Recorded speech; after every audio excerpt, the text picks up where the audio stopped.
Imagine your dream European vacation canceled because you didn't know about crucial new changes that are going to affect millions of passengers traveling to Europe in the next few months. Hey there, travelers. It's Danielle from Expat Livin, and if Europe is on your 2025 or 2026 bucket list, I've got some very important news that might just save your trip from last-minute chaos, unnecessary fees, or flat-out denial at the border. Because big changes are coming, and in some places they have already started. Okay, we're talking about biometric scans, new digital authorizations, updated carry-on rules, and even some hopeful goodbyes to that dreaded Ziploc bag of liquids. So before you book that dreamy Mediterranean escape or a castle-hopping adventure across the UK, I'm walking you through the top 5 most important travel changes coming to Europe in 2025-2026.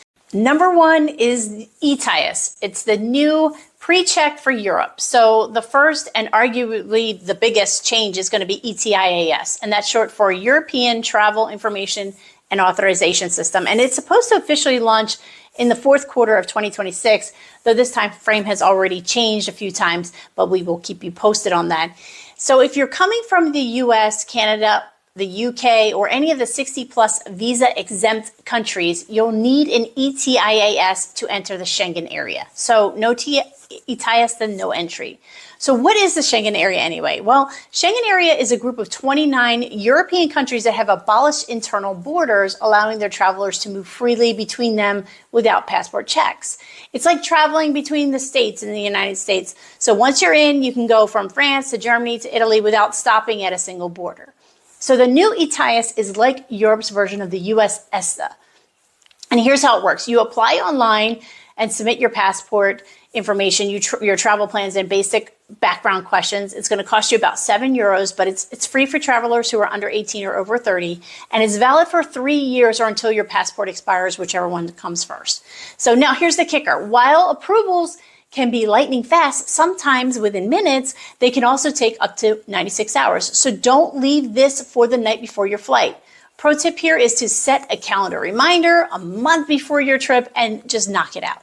Number 2 is the ETA, and that's the UK's new travel authorization. Now, let's cross the channel to the UK because in January 2025, the UK already rolled out its own system called the ETA, and that's the Electronic Travel Authorization.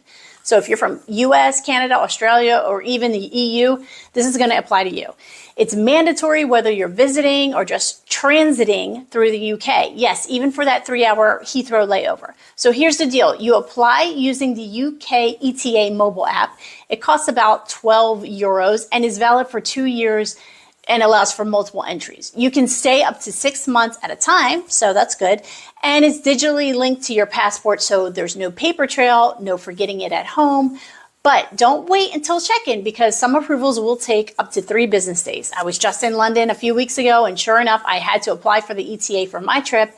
But a quick warning is there are some websites out there that will file the ETA for you legitimately, but charge you up to $150 to do it. And again, they're legitimate sites. However, applying for it for yourself is very simple. It takes about 2 minutes, and it's only going to cost you around $15. So don't get suckered into paying more than necessary. Number 3 is the EES. Say goodbye to passport stamps. All right, so let's talk about EES, or the entry-exit system. This is coming across the European Union.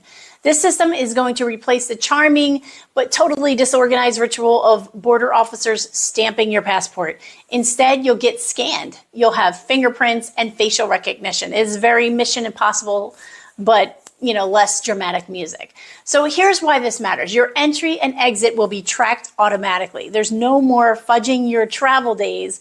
The system is going to know exactly how long you've stayed, so overstaying your 90-day limit, well, that's going to be a lot harder to get away with.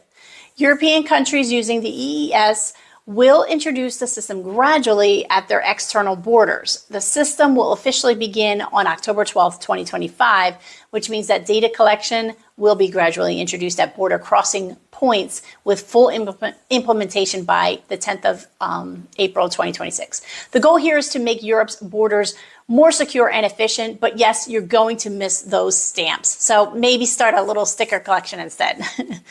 Number 4 is standardized carry-on rules, especially for US travelers. So let's shift to something a little more closer to the airplane cabin, and that's carry-on rules. The US is finally working on standardizing its carry-on size rules across all major airlines. So say goodbye to guessing between Delta, Spirit, or Southwest. Soon there's going to be one size fits all rule for all of them, and that's 22 by 14 by 9 inches or 56 by 40 by 23 centimeters.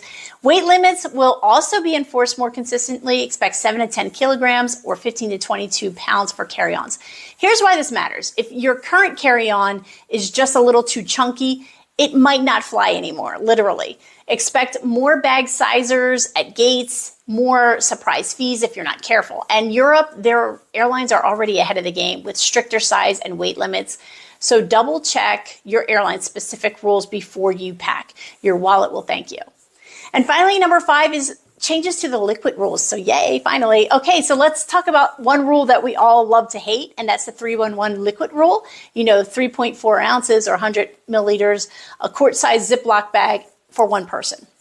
So it might be on its way out thanks to upgraded airport scanners in the UK and elsewhere in Europe. Some airports are relaxing liquid restrictions altogether. That means, you might not need to pull out your liquids anymore. Bottles over 100 milliliters may soon be allowed, so no throwing out your shampoos. Ziplocs could become a relic of the past, but this is a big but. Not all airports are there yet. So don't toss your baggage just yet. Check the rules for your departure airport and your return one because, while London might be relaxed, New York probably isn't. So there you have it. 5 major travel rule changes for 2025-2026 that could make or break your European adventure. ETIAS for Europe, ETA for the UK, EES for border control, new carry-on liquid sizes, and new carry-on bags.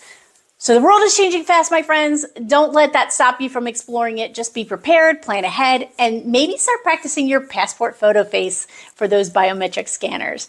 If you found this video helpful, go ahead and hit the like button below and subscribe for more Expat Livin's tips on travel, on moving abroad, and comment below with what your next dream destination is. I'd love to know where you're headed. Until next time, this is Danielle Paisalis from Expat Livin. Happy travels, my friends, and smooth security checks too.